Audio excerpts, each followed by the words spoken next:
warning system. So what would a Stoic do? Marcus Aurelius once said, "If someone can prove me wrong and show me my mistake, I will gladly change, for it is truth that I seek, not victory." A person who truly values you will never shame your awareness. Only those hiding something fear your perception. Well now, I think I'm working on 119, and I'm just crossing Early Ave, and I'm heading in the Draper direction, because I checked online and lo and behold, the Railroad Cafe is open. I saw their menu online, and I'm going to go out and get myself a double cheeseburger out there. I've had breakfast out there more than a few times in the past, but I've never gotten a burger, so today's the day. And I'm going to get some gas and talk about my visit to a doctor's office today and conversation with a couple of receptionists. It was very interesting to me. And why, as I was walking out of the second office, I said right out loud, really not meaning to, "They're trying to kill us all." And insists, "You trust me, right?" What they're really saying is this: don't think, don't question, just hand me the keys to your mind. Epictetus warned us, it is impossible for a man to learn what he thinks he already knows. This is apatheia, the Stoic discipline of not letting emotion override reason. When faced with the words, "You trust me, right?" pause, breathe, and reply. Trust is earned through consistency. Are you? Remember, trust is not a gift handed out under pressure. It is a fortress built stone by stone, through time, truth, and consistency. Marcus Aurelius wrote, "The best answer to anger is silence." It means refusing to play the game on someone else's terms. Think about a courtroom. If the guilty can make the judge apologize, the trial collapses. And wisdom does not apologize for observation. Remember this: the one who asks, "Are you accusing me?" is often revealing more than they realize. Question 4. Would I ever lie to you? This one is poison wrapped in velvet. It sounds tender, almost wounded, as if you've insulted them simply by doubting. But ask yourself this: why would someone need to ask such a question unless they already sensed you were close to the truth? Would I ever lie to you is not really a question. It's theater. It's a performance designed to paint them as noble. Truth is never offended by scrutiny. Seneca wrote, "If it is not true, do not say it. If it is not right, do not do it." A person of integrity doesn't need to convince you they're incapable of lying. Not by taking the bait, not by scrambling to reassure. Instead, with calm clarity. The next time someone asks, "Would I ever lie to you?" pause, let the silence work, and then reply. That's not the question. The question is, would I know if you did? Question 5. Can't we just move on? This is the last card in the liar's deck. The desperation play. When denial fails, when distraction fails, they turn to exhaustion. Can't we just move on? On the surface, it sounds like peace, like closure. But look deeper. It's not about resolution. It's about escape. What they're really saying is, I don't want accountability. I don't want to face the truth. I just need you too tired to keep digging. And that's how many lies survive. Not because the liar outsmarts the truth, but because the truth seeker grows weary and gives up. The Stoics knew this tactic well. Marcus Aurelius wrote, "If it is not right, do not do it. If it is not true, do not say it." Notice he never added, "unless it's inconvenient." For the Stoic, Truth has no expiration date. All right then, number 2. So my wife and I have been talking about this for a while, and because I'm such a doggone stoic, I guess I always have been, I'm not in a big hurry to get hyperbolic about suffering, right?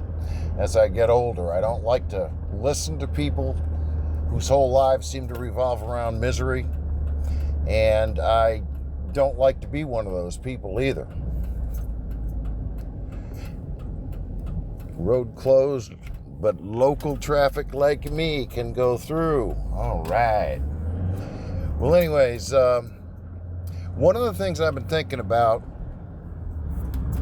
in the last couple of years as I get older, actually I was really thinking about it back when I was still drinking every night, and as anybody that drinks too much knows, it gives you fibromyalgia.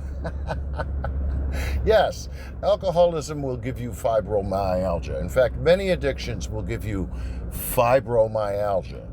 And if you're the kind of person that goes to a box on Sunday mornings and takes the Lord's Supper unworthily, oh, that'll give you fibromyalgia too. But as I thought a lot about getting older here, and I finally took the Lord's advice about 15 years ago and stopped doing sports altogether, right? I'm going to go walking today, but I mean, if golf is a sport, then walking is an extreme sport by comparison. You get what I mean? Because most folks can't even handle walking around with their golf clubs. Oh, heavens, this road's closed off too. Well, this is just about a pain in my butt. I better take a right. Okay, end of road work. I guess I'm going in the right direction. But I've been thinking about how it would be appropriate at this point in my life, having, been told when I was, 43 years old or something, that I was eligible at that point in my life, because of an injury I sustained, to receive disability forever if I wished. 70% disability is the quote. And, I listen to my doctors. Sometimes I don't do what they say because they're idiots and addicts and stuff, and you got to be careful. But when you catch a sober one, or one who's really cares about healing people up, they'll tell you the truth.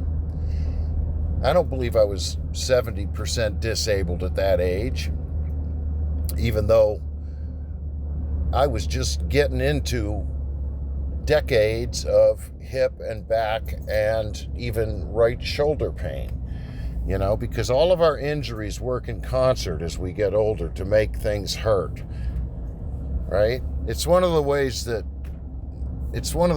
God reminds us of the finality of things, right? This body is supposed to wear out.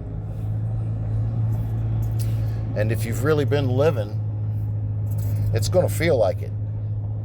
And if you've really been drinking or partying, it's going to hurt the same way, but you just won't have nothing to show for it. But anyways, I thought it was probably about time for me to get in touch with the motor vehicle people here in the state and ask them if, considering that I'm a guy that has a pretty bad limp, and one leg is a bit shorter than the other from a double lower leg break in 2001. Oh man, this is like land of the idiots down here. A great circle of sin for us to choose from next election. God help us all. The witches are winning. The witches and the strange drug wizards. Yep. Oh, God. Yeah. If I was you, I'd have the blues too, Bubba. I got to get one of my sheriff signs out here for my candidate amongst all these clowns. Good God, everything tracks back to drugs and beer. All these people's names, they just ring those bells. Drugs and beer, and somebody else is paying. Woo! Anyway, I figured it was time to get in touch with the DMV and say, hey, I want one of those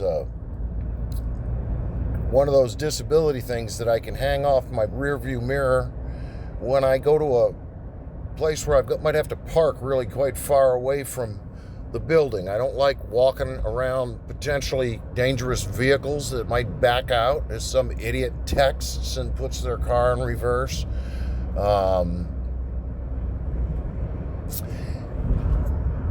And I know a guy that lost a pinky toe and got 100% disability for the rest of his life off of that. This happened to him when he was about 30 years old. So here's a guy that for about 30 years with just a missing pinky toe, not a super crucial appendage when you think about it, has had one of these park up close to the food line things now for most of his adult life. And I figure if a guy without a pinky toe can get one of those things, maybe I can too.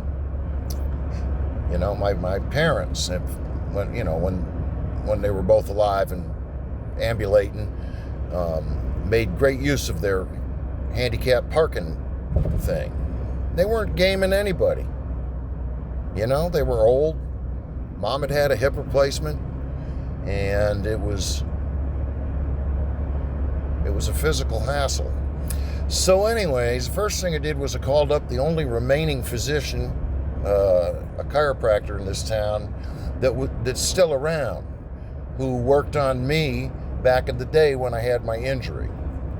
This is someone that wouldn't have to say secondhand that he had heard about the injury because he actually dealt with it. And I've been told that the DMV asks that you get some sort of physician's note when you go there to get your parking tag thing. And so I left a couple messages at that office, and then I drove up to the office and was told that I'm going to have to make an appointment. Okay, I'll make an appointment. I'll do the copay. And then when I left, I thought I'd walk into the big internal medicine place where the doctor that's been seeing me, my God, since about 2007, almost 20 years, Dr. B, I wondered if he was still there because I haven't seen the guy since COVID, which was the last time I went to the doctor. I don't like going to the doctor, so I don't go. I get well. I eat right. I hydrate, and I pray like the dickens. But anyways, I popped in and asked the receptionist if my doctor was still there, and she said, yeah. And I said, that's good, because I haven't been here since y'all moved to the new building, and I heard that there were, some changes in the doctors that stayed around here. She said, no, he's still here, but you ought to make an appointment. And I said, how come? And she said, because people get removed from the rolls if they're not seen by the physician for 4 years. And, with young people that move around and change careers and stuff like that,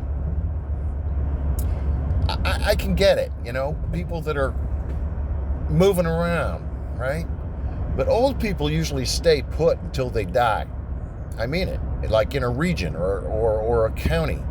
And I can't imagine why they would toss an older person like me off the rolls without, at the very least, reaching out to see whether that's a good idea. But that's the world we're in now. And as I was walking out of that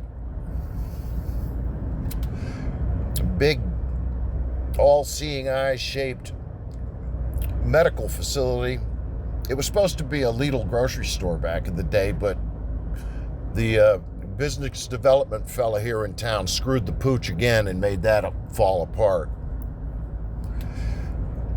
Folks, the lodge cannot make everything happen, and neither can the megachurch, okay? Everybody's stealing from the stash, okay? A sinful system will crumble. And as I was walking out of there, just the experience that I had in these two adjacent offices was, and I said it right out loud, somebody in the parking lot looked at me. I said, I think they're trying to kill us all, right? If you can afford care, we'll keep you on the rolls. If you're a hypochondriac, oh, come on in. Look at this, I got a parking spot. This is beautiful. Okay. I am at the Railroad Cafe, and I'm going to go get me a cheeseburger right now. And I'll be back. Here, you can see another unique and rare carving. This is a palace-like structure, but it's burning, and the fire is huge. You can see the flames all around it, and you can see this giant figure, a real nephilim, setting this palace on fire. See how his hand is holding a burning matchstick and a burning torch is in the other hand. Who is he? Why is he setting fire to this house? Inside, you can see 1, 2, 3, 4, 5, 6 giant figures. And at the bottom, you can see several smaller figures. Interestingly, they appear to be searching for something underground. And this structure with a thick base, but then there is only one long cylinder rising above. And notice how there is a conical spire on top. At the very top, you can also see a kalasha or a container. But you can see intertwined nagas like DNA strands going all around it. On both sides of the cylinder, you can see more naga. And on either side of the conical spire, you can see thicker naga strands. And it's found on many temple towers. And don't forget the chakra behind it. It's rare to find such an esoteric carving with deep hidden meaning. So I hope you can take a good look and try to understand what all these mean. This is just about 1 inch tall, just about the size of your forefinger. This is why the Amruteshwara temple is very special, because it's hiding some extraordinary stonework. Imagine having carvings ranging from 1 inch to 5 feet tall. That's pretty amazing. Now, do you know ancient builders placed a pyramid on top of a lingam and worshipped that combination?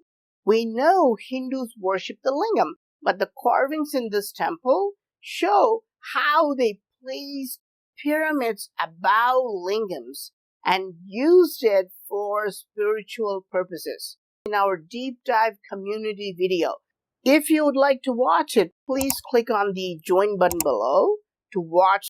Here you can see another extraordinary carving. First, it seems like two guys are talking to each other, but when you look closer, things take a U-turn. The person on the right is a female. You can understand that by looking at her upper body. The figure on the right is not talking. He's a warrior. He's holding a bow and he has just released an arrow. But where is the arrow? The arrow has hit the female and it has hit right next to her eye. This is just a fascinating detail. It makes us feel like a real arrow has pierced her temple. Now, look at her face. She's not human. She is a demon. She has fangs sticking out of her mouth, and her eyeballs are popping out. Who is she? The demon's name is Tataka, and she was destroyed by Lord Rama with a single arrow. We can understand this by observing the carvings next to it. Look at this one, another brilliant carving. You can see 3 demons standing on the ground. The first 2 demons are shown holding shields to protect their bodies, and look at their feet alignment. They're aligned in a tight battle formation not to get hurt. The demon at the far right is not holding a shield. He is shooting an arrow, and the first 2 demons are covering for him. But there is a brilliant detail here. The first guy is not holding the shield correctly. His shield is not covering his body properly. And look at the next carving. Lord Rama has spotted this and is shooting the arrow. And now, see what has happened. The arrow has hit this demon's body exactly where he left it exposed. And notice how realistic the arrow looks. Half of it is inside his body and the other half is outside.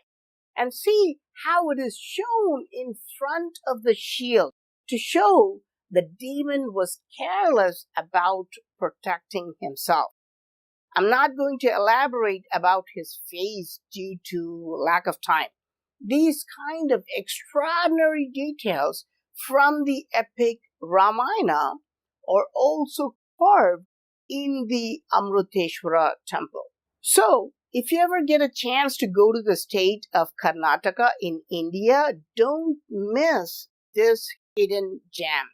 In Ethiopia, when most of the world forgot it, we lure the watchers, the angels who descended to earth, lusted after human women, and gave rise to the nephilim, giant beings of terrifying power. But even before the nephilim wreaked havoc, their father's rebellion broke the cosmic order, introducing something that had not yet walked upon the earth, the spirit of corruption.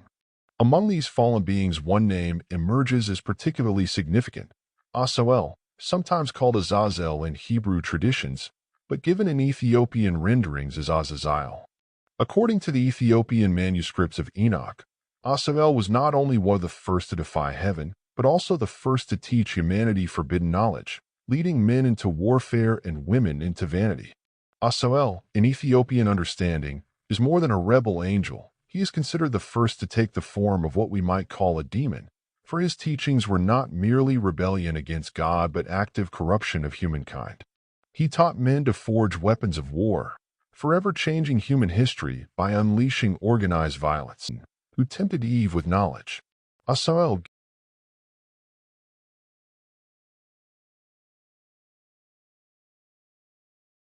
in history violence. He adorned women with cosmetics and jewelry, turning beauty into a tool of vanity and seduction. In this sense, Asael's act was unlike that of the serpent in Eden, who tempted Eve with knowledge. Asael gave knowledge of destruction.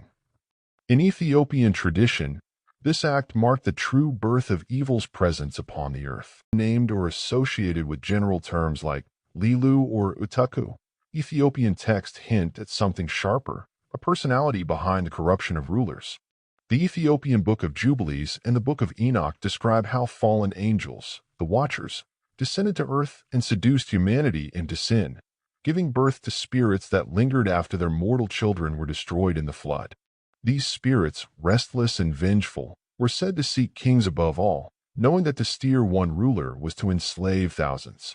It is in later Ethiopian commentaries that we find whispers of a particular figure, Azazel, or Aziel, whose name appears in the Enochic tradition. While in Western thought Azazel is often reduced to a symbol in the scapegoat ritual of Leviticus, in Ethiopia he remained a living force, remembered as the corrupter of leaders. Azazel, according to some Ethiopian manuscripts, was not just one of the fallen, but the one who taught men how to wield power through violence, kings through deception, and empires through debt and cruelty. His name became a cipher for that unseen presence that turned thrones into instruments of tyranny. The Solomonic dynasty, which claimed direct descent from King Solomon and the Queen of Sheba, was deeply concerned with such matters. Chronicles of Ethiopian emperors often blend historical events with theological interpretations. When a king failed, when famine struck, wars were lost, or when rulers became drunk on luxury, the chroniclers frequently attributed these downfalls to spiritual forces. In some manuscripts from the medieval period, there is mention of a demon whose role was to sit upon the shoulders of kings, pushing them toward pride and false worship.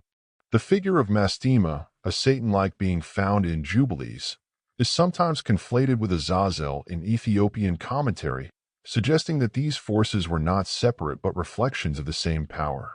Both Mastema and Azazel appear as tempters, demons who persuaded rulers to enact bloodshed, forcing entire nations into covenantal ruin. The chroniclers were often cautious, never fully spelling out the name, for to name such a demon was to invite his notice. The Ethiopian tradition also intersects with broader African understandings of spiritual possession. In many parts of the continent, spirits were thought to act through kings and chiefs, bringing either wisdom or madness. When viewed through the lens of Christianized Ethiopia, this framework was reinterpreted. The good spirits were aligned with God's angels, and the destructive ones with the demonic. A ruler who betrayed justice was not merely foolish. He was under the grip of a force with its own identity, one the scribes rarely dared to write outright. In some rare surviving commentaries, however, Azazel's name surfaces, tied directly to the fall of rulers, his influence hidden but ever present. The possession of kings by demonic names also had a political purpose.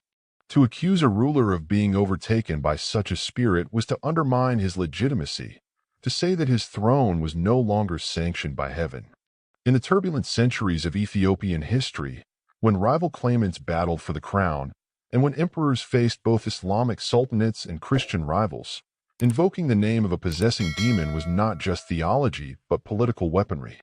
A king who fell to cruelty could be framed not merely as corrupt but as literally possessed, his downfall inevitable under God's justice. What makes Ethiopia's preservation of these names unique is that they survived in liturgical and monastic traditions that were cut off from the wider Christian world.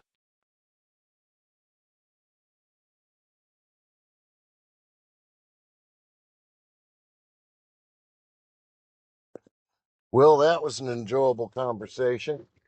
Getting this burger, and it's looking pretty nice. They didn't skimp on the pickles, that's for sure.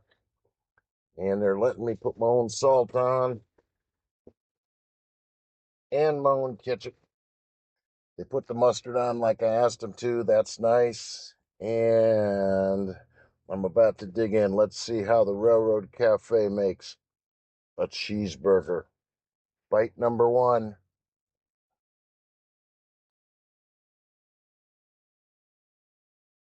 Mmm. Come on.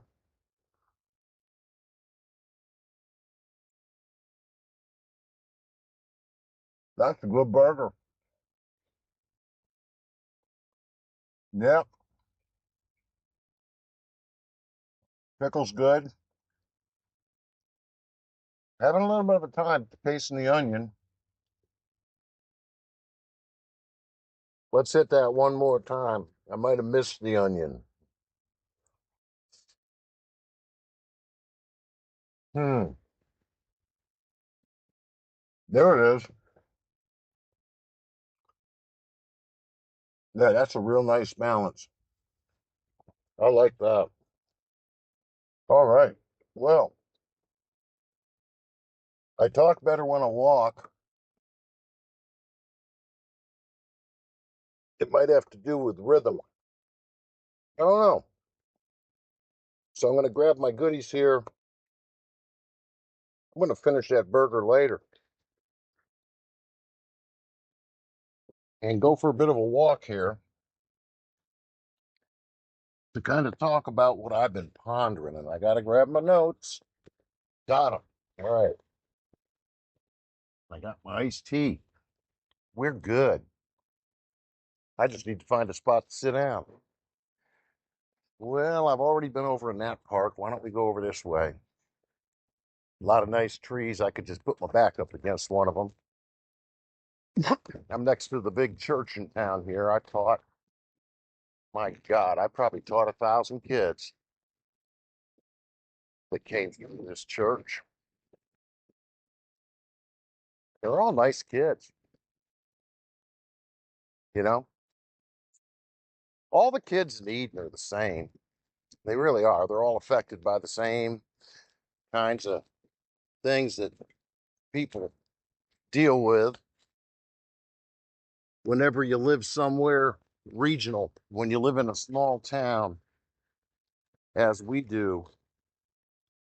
The kids are real similar. And the kids are real similar because the parents are real similar. Which kind of brings me back to that railroad cafe that I was at, because I was talking to the young lady that was making my sandwich, and I thought she looked familiar, and I asked her if I had taught her back in the day. And she said she came out of high school around 08, 09, which puts her in the zone.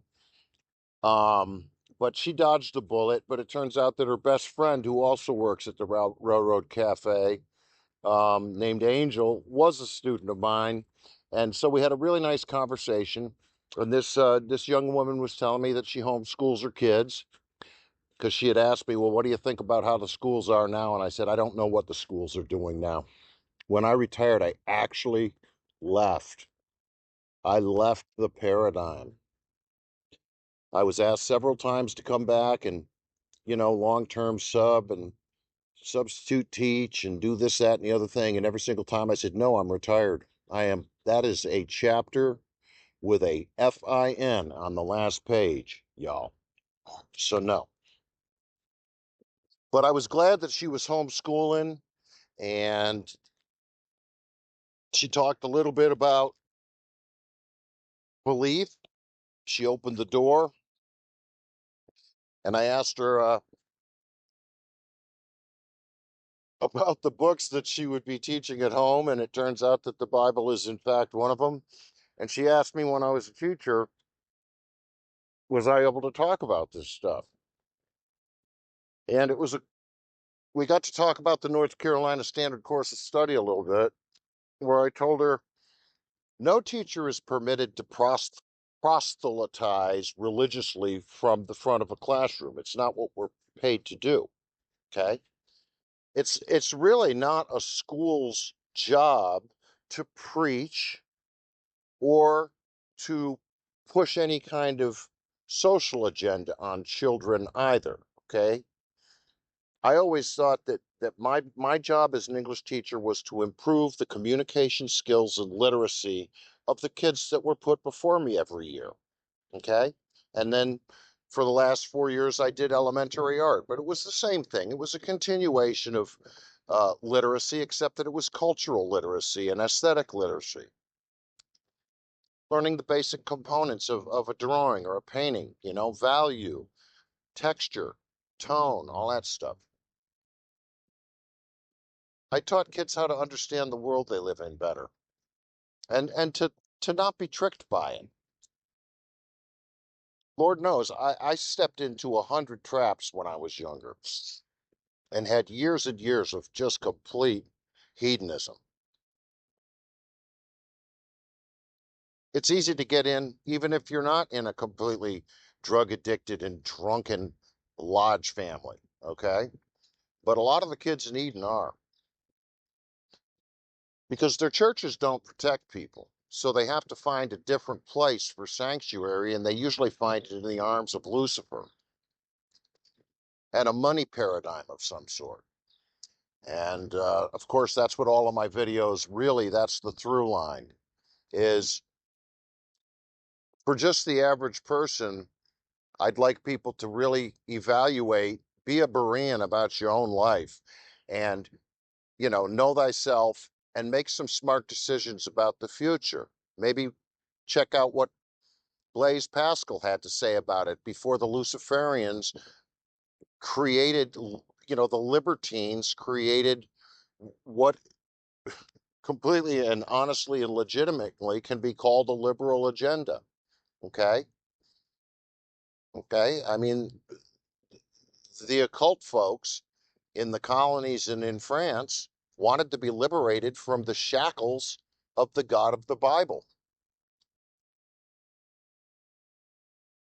And they used all kinds of occult societies to accomplish that and to foment trouble. I've got a real problem with liberalism of that sort. But you know what? I've got as much of a problem with conservatism. What one turkey in this town who screws everybody refers to himself as a compassionate conservative. Those are his words, not mine. And this is a man who's bereft of any compassion. None. He doesn't have any compassion for people. He sets up, he coordinates alliances with people in order to gain something material. This is just one guy. I know hundreds of them. And when I was growing up, that's about all there was in post-war America. All these people who'd been let down by their churches, their so-called Christian churches. I call them Christy. They're Christy churches. They mention him. But they don't care about what he or the Father has to say. Decades of church attendance and no Bible study between any of those Sundays makes Jack a doomed soul.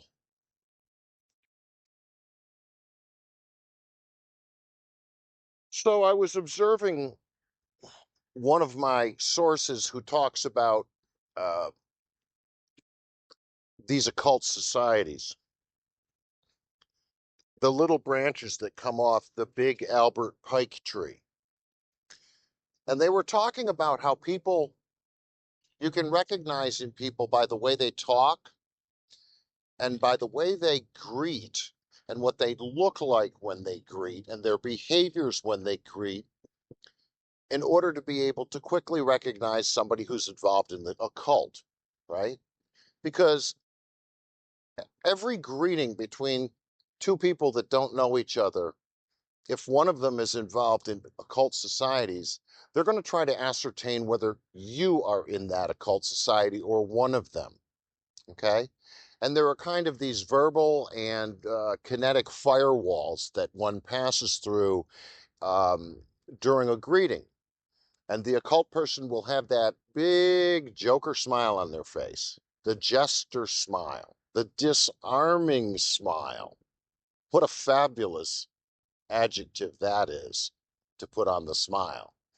Or as I said in that song, Being in the Boat, a smiling snake still bites like a snake, okay? And it's all about snakes. It's all about the seed of Satan, which was half of Cain's DNA.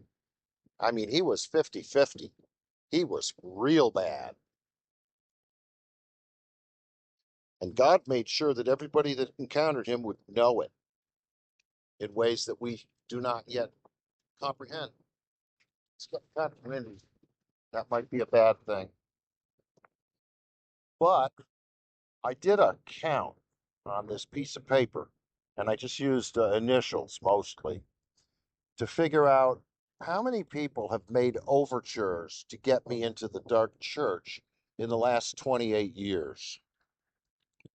6, 7, 8, 9, 10, 11, 12, 13, 14, 15, 16, 17, 18, 19, 20, 21, 22, 23, 24, 25. Oops, I forgot a couple of spouses. We're up to 31, 32, 33, 34, 35, 36, 37, 38. I can think of a couple more in my mind right now. Okay, we're up to 41, 2, 3 people just kind of in a single sit down. I could think of over 40 people that tried to get me to abandon Jesus Christ for Lucifer since moving to Eden, North Carolina. Yeah, all these successful business people and political wannabes and nobodies who use alliances with the devilish people in order to try to become somebody. I just don't believe there's much time left for these people to save themselves. I really do not. I don't think that there's enough sobriety in any of these folks to make an informed decision about anything. And they are going to have one hell of a time before they go to hell. It's going to be tough. I can only imagine what's going to happen with the congregation right here behind me the day after the rapture, the day after Christ comes back and takes his with him. And all these folks are going to be looking at each other, and it isn't going to feel like an alliance anymore. It's going to feel like being in a burn bag.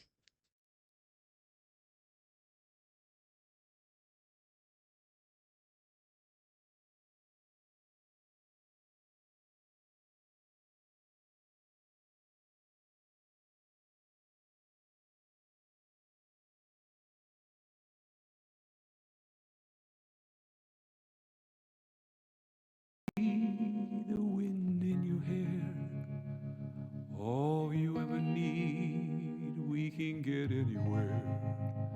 And take one last look at the place you were leaving. Take one last look, oh, take one last look at the place you are leaving.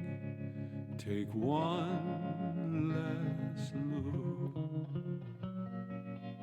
Take one last look.